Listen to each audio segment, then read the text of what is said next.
Fire Emblem Three Houses arguably infamously contains far more information of its world building buried beneath the surface more than the main story actually acknowledges. Experienced Three Houses players already know this. Information is constantly not in plain sight in this game, and it takes multiple playthroughs of even the same route to get a strong handle on what's actually going on. Classic examples of this kind of info sprinkling are in library entries, support and battle conversations and paralogues. More obscure ways the series delivers world building are in things like weapon, item, and character descriptions, random models and textures appearing in the world, and conditional dialogue, quietly contributing to the big picture, waiting for players to connect the dots. But something truly unique to Three Houses which contributes to this world is its roster of giant frick-off monster classes, of which there are 21 different kinds with subvariants on top of that. Each come with their own historical, biological, or technological origins, explaining how they can even exist in Fodlan to begin with. The goal of this video is to catalog, document, and theorize all the known information about these monsters, dragons, and automatons. Some monsters like demonic beasts, and especially the historical context behind the names of the Golems fought throughout the main story and DLC, greatly contribute to further understanding a world that seems unending in its hidden lore. Three Houses is very show don't tell, and so today this video is doing show and tell. This video will be split up by monster type, starting with demonic beasts, then into flying beasts, wolves, and crawlers. Next it will go into detail about unique yet generic monsters like Titanuses and white beasts, then distinct boss monsters like Indech and Macuil, then final bosses and the details behind them.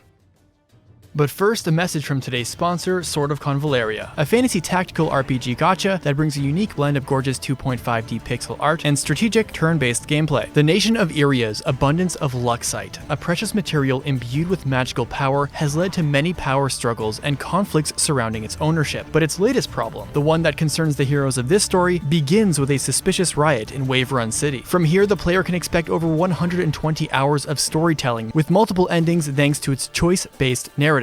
The game is filled with content, and its upcoming patch comes with a new collaboration. 4 new characters will jump into the fray: The Witcher 3 Wild Hunts, Geralt, Yennefer, Ciri, and Triss. This update comes with a crossover storyline with many references and details to Wild Hunt's lore. During the Bellatine Festival, Geralt and Yennefer's attempt to use an ancient elven portal goes awry, landing them in the distant kingdom of Iria. There they meet the Voyager, who's helping a village plagued by a Leshen, a monstrous forest spirit. The three join together and defeat it, but it inexplicably rises up again. The dark mystery behind the village unfolds as the heroes try and sever the monster's bond to this foreign world. Included in this collaboration event is special interactive furniture for your base, Priscilla's Loot, which can be used to enjoy the Woven Storm in the game. And finally, you can earn collaborative skins. Sign up or sign in and participate in Sword of Convaleria's new collaboration with The Witcher 3 Wild Hunt. And thank you SOC for sponsoring today's video.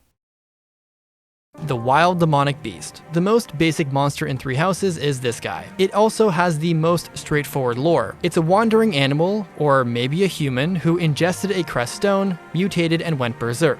The flavor text says it lost all sense of reason, and is interestingly the only demonic beast to be venomous. Its weapon is the cracked crest stone, making their actual crest origins indiscernible, although you may notice that the forehead texture on the beast's model is the same as the black beast, aka Miquelon's transformation. But this is just a leftover asset. In fact, savvy Three Houses loreheads, especially those familiar with the Three Houses official art book, will notice that legitimately all the heroes' relics are drawn with the Gautier crest, then have the actual crest drawn beside it, all but telling us that the Gautier crest design was prototypical. That aside, all the wild demonic beast's abilities reinforce its poison theme. Poison, Poison Strike, and their staggering blow, Poison Breath. Heck, even their forging material drop is the Venom Stone. Poison is usually the first negative status effect the player sees in Fire Emblem games and JRPGs as a whole. While that doesn't have much to do with the game's lore, I thought it was a well thought out idea design-wise. The existence of all these stray cracked crest stones also is a key clue in understanding where Nabateans built settlements outside of the main one, Xanadu. A crest stone is a Nabatean's heart, existing in human and dragon forms. However, the crest stone weapons all make use of draconic bones, so a Nabatean who died while in human form wouldn't leave behind the bones needed for a crest stone weapon. The abundance of demonic beasts in Xanadu line up with this idea. The experimental demonic beast. Embedded, not ingested. These beasts are our first glimpse into human-assisted demonic beast creation. Instead of a wild animal eating a cracked crest stone or fragment, these beasts transform via implanting a crest directly into the victim's forehead. The flavor text describes them as experimental, more resilient variation of the demonic beast. In other words, more controllable. Instead of whole cracked stones, these monsters use crest stone shards. Perhaps cracked shards make it easier to implant on the victim's forehead than trying to make a full stone work. Instead of poison-based abilities, these monsters are fire-based, the main difference being in their staggering blow, flame breath instead of poison breath. Fire is much more destructive than poison and would be much more suitable for an army, which is precisely what those who slither in the dark were trying to accomplish with these experiments. These monsters were first seen in Chapter 9, when Kranya forcefully transformed students into them. Unsurprisingly, the Agarthans are to blame for the creation of these types of monsters, but we'll later see the peak of their research. Finally, they drop Umbral Steel upon breaking their barriers, a smithing material steeped in the power of darkness, used for heroes' relics. Get used to seeing this drop often. Demonic Beast. Combat-ready monsters for the Empire. The Demonic Beast is the successor to the previously mentioned monster. The flavor text reads this as a demonic beast that has been twisted into this form by the Imperial Army. It bears a concealed crest stone on its forehead. These beasts now wear an intricately and creepily designed protective mask to keep their crest stone from exposure. Their weapon, Artificial Crest Stone S, is a stone produced in the Empire. This represents a huge advancement in this science. They don't need to scavenge for crest stones lying around, they can make their own, and thus create an army of demonic beasts so long as they have victims to transform. Their unique abilities are more militarized too. Renewal, Seal Strength, and Vantage, all to help ensure their durability, all while keeping their fire breath. Altered Demonic Beast. The War Machine. These are the stronger variants of the demonic beast. The flavor text reads, this armored demonic beast rends its foes with beastly strength. Magic is ineffective while its armor is intact. Its barrier ability, anti-magic armor, completely prevents it from taking magical damage, and their staggering blow, Brimstone Breath, covers a much larger AoE. These monsters are armored everywhere instead of just their face. These monsters come in two variants as well. One which uses the Artificial Crest Stone L, seen in Azure Moon, and the other one uses the Lost Crest Stone, a crest stone that was stored in the treasury of Ferdiad Castle and is found exclusively in Crimson Flower's penultimate chapter against Dimitri, Dedue, and the remaining Kingdom soldiers. Both variants represent the end game of sanctioned crest transformation. One is backed in technological progress from synthetic stones, the other backed by loyalty and desperation from complete real ones. Even though both designs are the same, I think it would have been the cherry on top if both Altered Beast transformations also looked different to represent each faction more accurately. Giant and Stone Demonic Beast, the Colossal Titans. These two variants of the generic walking demonic beasts are even further progressions from the previous two. These are truly the apex predators. They're described as mammoth and bipedal, so not only are they physically larger than normal, but tower over even more because they can stand up. They're both powered by the same kind of stone as before, but quite simply, larger. All of the beast's abilities emphasize and reinforce its colossal strength and defense, and its staggering blow, Arm Press, is a huge 6x3 AoE that inflicts -5 defense on hit. Lore-wise, Dedue is the only important character in the game that transforms into the Stone Demonic Beast, but visually, he and the Giant Demonic Beast are identical. The only visual difference, besides different stats, is the class name. While Dedue's Giant Stone Demonic Beast is a subtype of the Giant one, it is statistically the strongest Giant Demonic Beast in the game, featuring higher stats than usual, a more accurate and stronger creststone weapon, and proper stats in luck and charm. Save for a few exceptions, most monsters in Three Houses have 0 on both. Generally, these stats are reserved for humans. Even in the one line of dialogue of the Stone Beast transformation, when Dedue dies, he's not screaming, he's groaning.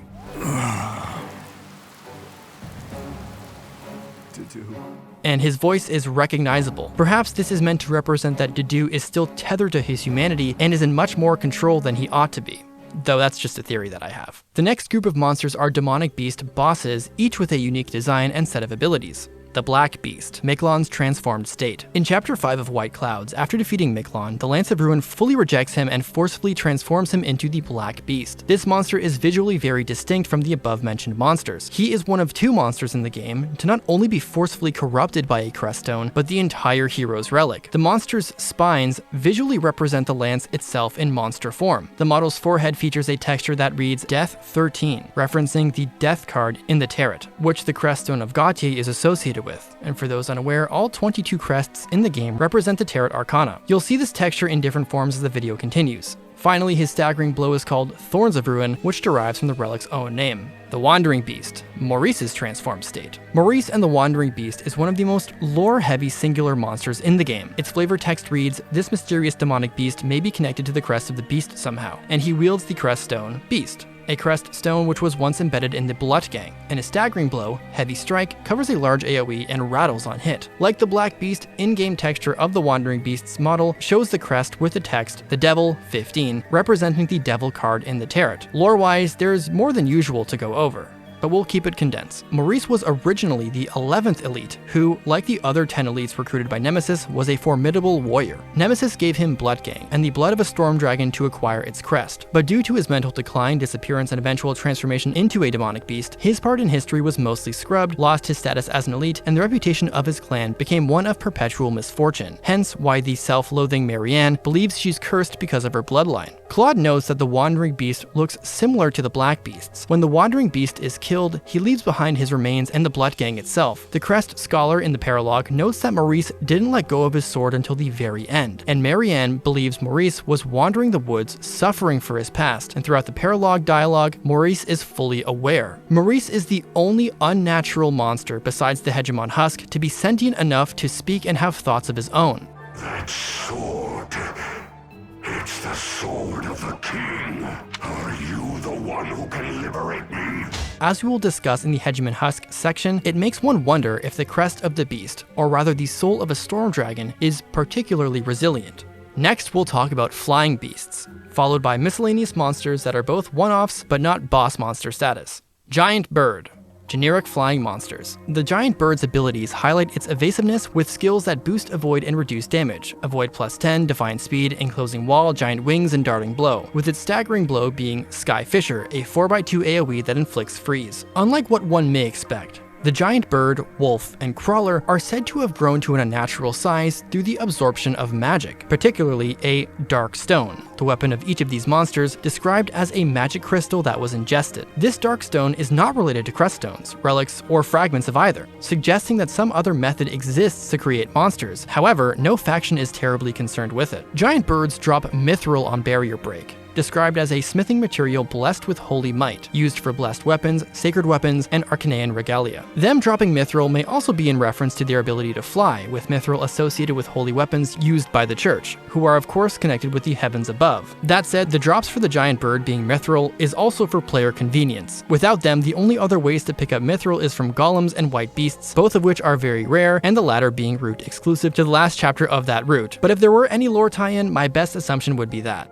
Flying demonic and forlorn beasts. The Umbral Flying Monsters. These beasts are described as an airborne demonic beast with enormous wings. This creature is swift and will often dodge attacks. These beasts are created using a pointy artificial crest stone, generic, a stone with a distorted shape produced in the Empire. Like its grounded counterparts, they are built for combat with abilities like renewal and desperation, while sharing flame breath as its staggering blow. Lore-wise, just like breaking the mask off a demonic beast, it will reveal its stone. Interestingly, Baron Ox's transformation upon being corrupted by the Vajramushti is called a forlorn beast, which is functionally the exact same as a flying demonic beast, despite the variables of its transformation being vastly different. The forlorn beast uses the crest stone of Chevalier. Going by the in-game logic pointed out by Claude, Ox was transformed by both a crest and relic, and probably should have a unique model. But if I had to guess, it may not have been done just to save space and time, as Ox is a DLC paralogue boss, and unlike Dedue, the forlorn beast has identical stats as a generic flying demonic beast. Next, the miscellaneous section of beasts. The Giant Wolf. The Giant Wolf is effectively the land-based counterpart of the Giant Bird. Similar to it, its kit focuses on evasion, but with unique abilities like Pass, Defiant Crit, and Keen Intuition. Its staggering blow Cyclone does the same as Sky Fisher. One of its more unique traits is its barrier break drop Root Steel, a smithing material that is both light and durable. A fitting description for agile monsters such as these. The material is used for brave weapons, extended range enhancements on ranged weapons, and Zoltan weapons. Root Steel also exists in real life, and has similar patterns on the metal to the famous Damascus steel.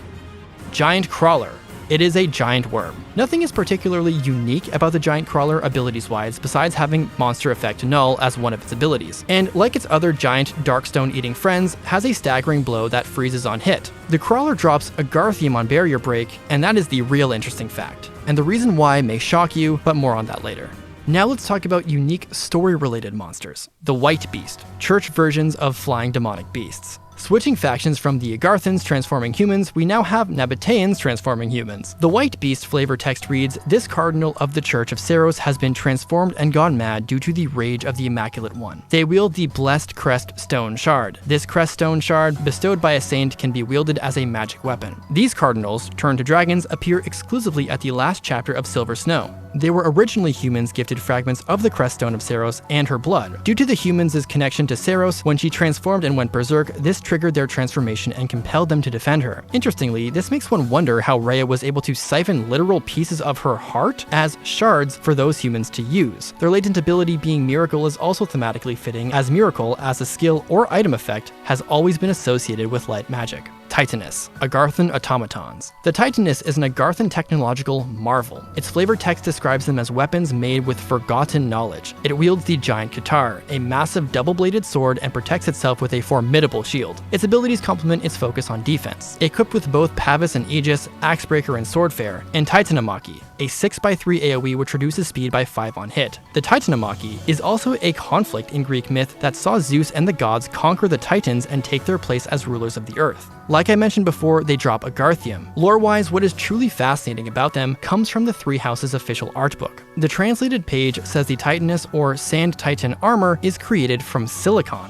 The caption also notes that the muscle fibers of the Titanus being man-made with care given to its elasticity. The combination of its armor being sand and silicon felt like a throwaway line that at first I didn't understand, but the specific mention of silicon shockingly aligns with what we can reasonably infer about Agarthan civilization. So why silicon? Now, I'm no chemist or anything, but I am sure there is a Fire Emblem and also chemistry fan that can help elaborate on silicon's use in technology and how it can apply for the Agarthans. Silicon in nature exists primarily as silicon dioxide found in sand, rocks, and quartz. When refined, silicon can be used with other elements to create very durable armor plating, but also famously for semiconductors, hence the Silicon Valley. And when processed into silicone polymers, it becomes flexible, elastic, and heat resistant. So silicon's a big part of LED light strips, circuit boards, and in the case for the Titanus, silicon is used both in its armor and its synthetic muscle. And Shambhala, Agartha's central city, is located deep underground in Alliance territory. This entire city is lit up by long strips of blue light installed in the walls and floors. I'm not exaggerating when I say it's possible that Shambhala is lit up by silicon fixtures. In real life, separating the silicon from the oxygen bound requires the use of carbon as a reductant and temperatures of a couple thousand degrees for the energy required to cause the split. The superheated liquid form of silicon is then cooled down into a solid form. There's nothing in-game that is hard evidence that Agarthans have their own way of refining silicon, but I'd wager they've dark magicked it with their ancient methods. That or one of these metal towers or giant wires and pipes lead to a ton of enormous furnaces. The Sand Titan surname suddenly makes way more sense. Its armor is a composite of silicon and sand. Its muscles are inorganic, elastic, and conductive, allowing for electrical signals to pass through for motor function. In a similar vein, the art book also revealed that Solin's artificial eye is made from Agarthan technology, and that it can store magical power and knowledge, making it possible that his eye is a functional camera, thus making him the perfect spy as Tomas to gather information against the church and understand the church's layout from the inside. So not only has their society pioneered electrical engineering, they've revolutionized robotics and created cybernetic enhancements. This calls into question what Agarthium truly is. It's not purely silicon, the base element itself, as Agarthium is described as a material refined using ancient methods. Let's bring attention to the giant crawlers again. They also drop Agarthium on break, but how is that possible? Crawlers burrow deep underground. Silicon oxide and sand is inevitably part of their diet, but they are mutated by the additional ingestion of dark crystals. My theory, which is just a theory, is that through the digestion of silicon and the dark crystal, they biochemically compound into Agarthium. Suddenly, a seemingly innocuous mention in the art book has potentially unraveled how the Agarthans actually became a society of dubstep-listening techno-wizards. Golems and the deep lore behind them. Golems, Altered Golem, and the One Guardian Golem are mysterious weapons that have some kind of connection to the Church of Seiros. All three of them equip the Lance of Light, with the first using the unforged version. Mechanically, all three types are similar. Even their staggering blows have the same effect, with the Altered and Guardian Golem having a stronger version of their predecessor. Annihilation and Light Lance Barrage both reduce res by 5 on hit. Their weapons are described as magic lances made with archaic knowledge, so a very familiar description of the Titanus. It makes one wonder how the Golems were made. Perhaps Indech and Macuil played a part in their creation. The Guardian Golem is found in Cindered Shadows, pursuing the Ashen Wolves and the students to protect the Chalice of Beginnings. This one in particular is built to be one of those runaway or die escape bosses. It has very high stats and a combination of highly destructive latent abilities like Quick Riposte and Lethality. They also have Renewal and Commander, so you can't try using Lethality yourself on it. Nor are Gambit attacks a reliable means of damage. However, this Golem has no story or lore tie-in beyond being basically a super boss. That said, Golems have a lot of interesting lore. In fact, the Altered Golems in Crimson Flower's final chapter have unique weapons, the Throwing Lance of Light and the Piercing Light Lance. And that's not all. The very same golems present in the map have unique skills and, most importantly, names. Luca, Iris, Bernhard, Gaius, Chevalier, and Wilhelm, whom in the Japanese script replaces Carlo. Cindered Shadows incidentally added 2 more named Altered Golems, Marcel and Simone, who are found guarding the area where the Chalice of Beginnings was sealed. You who befoul this sacred place, leave now or perish. Their naming pattern suggests all these names have a history with Seiros and Rhea. Additionally, when Rhea roars in Crimson Flower and Silver Snow, this also empowers the Golems just like it does with the White Beasts. Though beyond Chevalier and Wilhelm being mentioned in other places of lore, their concrete history is left unknown, save for Saint Luca, who is mentioned in Three Hopes' Tome of Comely Saints, in which he is characterized as somewhat of a lover boy who had many children which he sired and cared for. There is an old hermit in Abyss who recalls the Agarthans' attempted bombing of Garreg-Mach. As for Wilhelm himself, while not part of this saintly group, in Three Hopes, Rhea tells us that he had achieved his primary ambition and abdicated the throne to his son Lycaon. Finally, Nemesis, the leader of the opposing forces, was defeated at the Battle of Tailteen. Having achieved his chief ambition, great Emperor Wilhelm ceded the throne to his son Lycaon. Wilhelm continued to assist Lycaon in battle. But Lycaon perished at a young age, and Wilhelm soon retreated into the background. And that is basically the most the game really reveals about the origins of the names of the Golems. The fact that Carlo was renamed to Wilhelm in the English release of the game is a true head-scratcher. But besides that, my best guess is that the Golems are simply named after 16 particular saints, cardinals, apostles, and so on, so important to the church that their tombs were placed alongside Seiros's in the Holy Mausoleum. Concept artwork of the Holy Mausoleum illustrates 3 different coffins, the main one being for Seiros, which actually houses the Sword of the Creator, the 4 coffins being the resting place for the 4 saints, or as the art book calls them, 4 holy warriors, and then 16 less ornate coffins intended for the 16 saints. The coffins in the mausoleum are mostly for show though.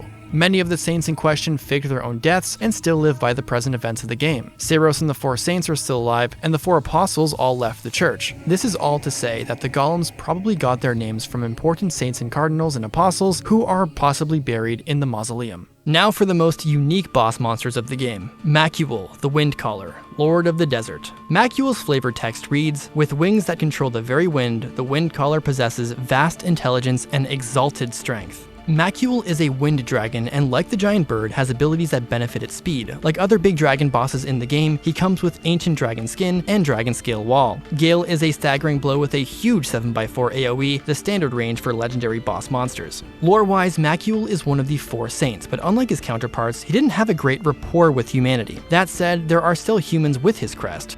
He did, however, collaborate with Indech in creating sacred weapons for his allies and humans on their side to use. After the War of Heroes, disagreements with Rhea led him to seclude himself to a desert. In his battle dialogue with various members of the cast, he has clear contempt for descendants of the elites. He outright threatens to kill Claude, whereas with others like Byleth and especially Flayn and Seteth, he's more welcoming, even having a funny exchange with his quote-unquote niece. Fittingly, due to his seclusion and refusal to share his crests, it is one of the most rare crests in Fodlan to find. Most people believe that House Nouvelle are bearers of the crest thanks to Saint Noah's own magic. It's also fun to theorize how this desert can be formed to begin with. He resides in a desert in Sreng, a region that is famously cold. It's north of Fraldarius, whose southern part is the most fertile part of the kingdom. Deserts are commonly associated with unbearable heat, but that doesn't seem to be the case here. Deserts can be anything that is bereft of moisture and fertile ground. Macuil can manipulate the wind around him. He could create an artificial desert by constantly eroding topsoil and vacuuming its moisture out, while blowing clouds, rain, and snow away to make soil more and more dry, allowing Macuil to live in peace and in isolation from human interaction. Indech, the Immovable, Lord of the Lake. Indech's flavor text reads, also known as the Immovable, this creature possesses untold wisdom, fearsome strength, and a sturdy protective carapace. Indech is a sea dragon with abilities that basically answer the question of what if armor dragons existed before they did in Fire Emblem Heroes. He also has renewal, but like Titanus's, has both Aegis and Pavis, and with a 3x3 barrier and monster effect null, he's quite difficult to take down. Lore-wise, Indech is one of the 4 saints resting in Lake Tutades. Unlike Macuil, Indech doesn't detest humanity, and in fact greets the allies and explains how to complete his trial to see if they're worthy of his sacred bow, the Inexhaustible. He knows his power is not what it once was, but he does enjoy messing around with humans who wander around his lake. Lore-wise, as individuals, the saints don't have much beyond their paralogue that provides any more lore about them. It is stated that the place he resides in has a temple, and in the background of the map there is an immense structure sunken in the lake. Perhaps he used his control over water and helped secure his isolation, who knows. Indech is famously shy after all. What sublime children of men. Go ahead, name your desire. So, we heard you're giving away free weapons? Do be quiet, Leone. You have shown might deserving of my sacred bow. I will grant your wish. Yes! Thanks, Mr. Magic Beast. The Umbral Beast, the DLC final boss. The Umbral Beast's flavor text reads, this demonic beast was spawned from the Chalice of Beginnings. It is equal in power to the children of the goddess, and wields the chalice as a weapon, with the description, the chalice's full power, unleashed after contact with Creststone shards and the blood of the Four. As a DLC final boss with the most unique origins, it has abilities that no other monster has. Manifest Phantom, Enhanced Fortitude, and Essence Barrier. Its staggering blow, Umbral Surge, is a massive 9x6 AoE that deals up to 25% of each target's maximum HP as damage, moves the unit and each target to a random space on the map, and inflicts the Stirrings of Reason status on itself, disabling its ability to counterattack and reducing its critical avoid by 25 for 1 turn. The manifestation of the Umbral Beast is due to the Rite of Rising failing to resurrect the individual whose spirit has moved on from the corporeal world. Rhea first witnessed the beast when she herself tried to perform the Rite of Rising with the 4 apostles to bring Sothis back to life. The failure, the fight against it, and the aftermath ultimately led to the departure of the 4 apostles from the church and the sealing away of the Chalice of Beginnings, the church artifact central to the rite, deep within Garreg Mach under the protection and surveillance of powerful golems. Dimitri is the first to call it an Umbral Beast, simply to find the words to describe the monstrosity that was what Elfric and the woman he tried to revive, Citri, mutated into. The lore behind the Chalice of Beginnings, the Rite of Rising, and the 4 Apostles run incredibly deep, and in my Fortune's Weave Theory Craft videos, I explain those all in great detail.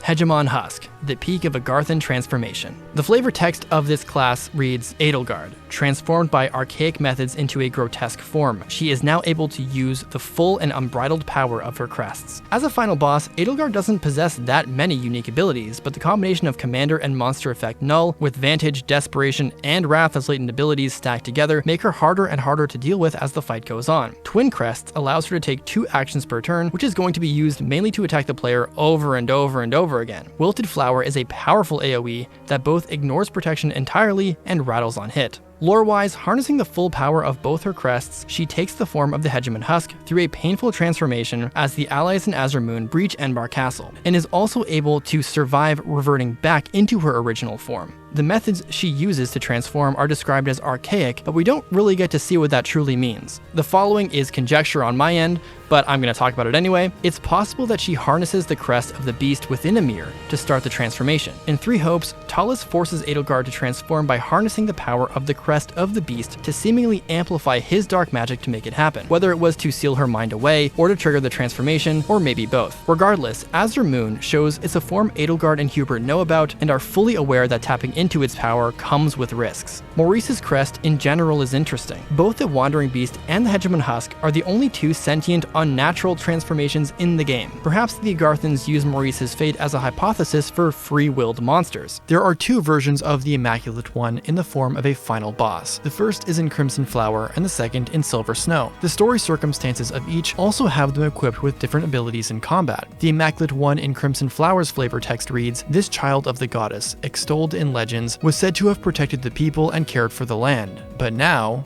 Whereas with Silver Snow, her flavor text reads this for her first and second forms respectively. "This child of the goddess has unbridled power, which has driven her to an uncontrollable rage. This child of the goddess, revealed in her truest form, possesses power beyond humanity's understanding." Rhea's second form in Silver Snow has the most abilities of any monster. This form keeps her personal and now equipable charm while adding Surging Light as her last innate ability. Oddly, the Crimson Flower version removes charm outright. Lore-wise, per the introduction of Chapter 9, the Immaculate One is said to be a saintly beast that aided Seiros and the Empire during the War of Heroes. In this regard, Seiros made a conscious effort to distance herself from her dragon form by framing it as a separate entity rather than one and the same. Beyond this, it's a recurring theme in non-Crimson Flower roots that Rhea is in poor health after being rescued from Edelgard's palace. And considering how Rhea goes berserk in Silver Snow by transforming while weakened, it would appear that her first form is something that she can't afford to tap into while not at full strength. Crimson Flower itself has Rhea growing increasingly hostile and unpredictable, and much more willing to sacrifice her allies to stop Edelgard and Byleth. When she transforms into the Immaculate One, she is motivated by hatred, hence her innate ability, Ancient Dragon Wrath. Her transformation in Silver Snow and her tie-in with the White Dragons is much more interesting in my opinion. In it, Rhea is so exhausted from her battle against Hullus and protecting Byleth from the Pillars of Light that by the time they finally return to the monastery, her own crest turns on her. With a complete loss of control, the heroes must defeat Rhea in her altered dragon state. Her second form description and weapon are also very interesting to think about. Rhea taps into this form by accident from having a complete loss of control. A conscious Nabatean, even if they're enraged beyond comprehension like Rhea in Crimson Flower, is still unable to tap into this berserk form. It makes one wonder how much Nabateans are dangerous even to themselves. Their own hearts can turn on them in their weakest moment. As if to say that a human with a crest, and a Nabatean's tolerance against crest corruption is only differentiated by orders of magnitude. There is one burning question that many Three Houses players have with regards to Rhea's transformation in Silver Snow. How come Rhea goes mad in this route when, in Verdant Wind, she, scene for scene, goes through the same imprisonment, transforms to rescue Byleth and deflect the missiles while taking one to the face, and returns to the church with the group? Verdant Wind is infamous for its story beats being basically the same as Silver Snow, and yet Rhea doesn't go mad. So what gives? Is it a plot hole, bad writing, or is there something else happening? Well, as it turns out, this question attempts to be answered in a different game entirely, and it isn't Three Hopes, it's Fire Emblem Heroes. Specifically, Fallen Rhea's Forging Bonds Conversations B through S, which features Nime, the dark magic-wielding hermit from Binding Blade, and Seiros herself. The following is, of course, supplementary material, but this game was also the first to ever reveal Ferdinand's father's name, Ludwig, before Three Hopes even came out, so basically this team does have access to the Three Houses Bible. At best, one can consider the following information coming from an expanded universe. The B conversation revolves around the group trying to understand why Rhea lost her mind. Nime, who knows much about the Manichetes of Alib, posits the theory that because she believes that Rhea is a Manichete, she is subject to the conventional falling into madness that virtually all Manichetes in Fire Emblem inevitably succumb to. Seteth argues otherwise, as he's been with Rhea since the beginning, leading Fodlan with a steady hand and showing no signs of losing control. Seiros interjects and suggests that it wasn't age at all, but the mental toll taken over centuries of loneliness and, critically, despair. Once its seed takes root, despair can bloom into a crushingly oppressive force if given the time to flourish. Perhaps her mind became unable to weather that assault and cracked under the pressure. In the A conversation, when they confront Fallen Rhea, they discover that the source of her despair was her failure to resurrect her mother, Sothis. She could not accept the reality that Sothis was truly gone for good, and then once she lost what little hope she had left, she mentally broke. The key difference between Rhea in Verdant Wind and Silver Snow was the conversation she has with Byleth once they return to the church. In Verdant Wind, Claude is razor focused on getting answers out of Rhea and her relationship to the Immaculate One, Saros, Nemesis, and so on. But in Silver Snow, the entirety of her conversation is revealing the truth about who Byleth is, and how Rhea failed, again, to resurrect her mother. In this conversation, Rhea spirals into depression and regret over everything she has done, and right before she goes mad, she tells Byleth that her wish didn't come true, but that they wield Sothis's power and that they must use that power to save the world. This was Rhea's concession that she had truly failed at the one thing she was desperately trying to do for over 1,000 years. What little hope she had left that Sothis would arise from Byleth or another vessel had vanished. All that was left now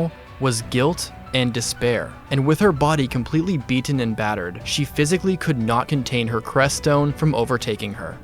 In Verdant Wind, Rhea also concedes that she failed in her wish to bring Sothis back through Byleth, and she is very clearly distraught. But this moment happens at the tail end of the whole scene, after Hilda interjects, saying that Nemesis and his army is barreling through their soldiers at an insanely fast clip. Rhea doesn't go into great detail like she does in Silver Snow. For example, she merely says that she tried some questionable things to try to resurrect her mother, but she knows there is one more battle for Byleth and the power of her mother to rally up for. She cuts the conversation short and with determination in her voice, tells Byleth that they must stop Nemesis. And it's not just because he's an unstoppable force that will reach the church unless they meet him head on. It's that Nemesis, the facilitator of the mass destruction of her people and her mother's killer, is back. She's visibly angry about it, and I'm certain that if she could, she'd fight and anchor herself to that vengeance just like she did before. When Shambhala was destroyed and Talus was killed, Rhea had fully avenged her people. There was no more anger, no need for vengeance. Now there's only despair, the secrets she's still keeping, and what little time she thinks she has left.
You are here, Mother.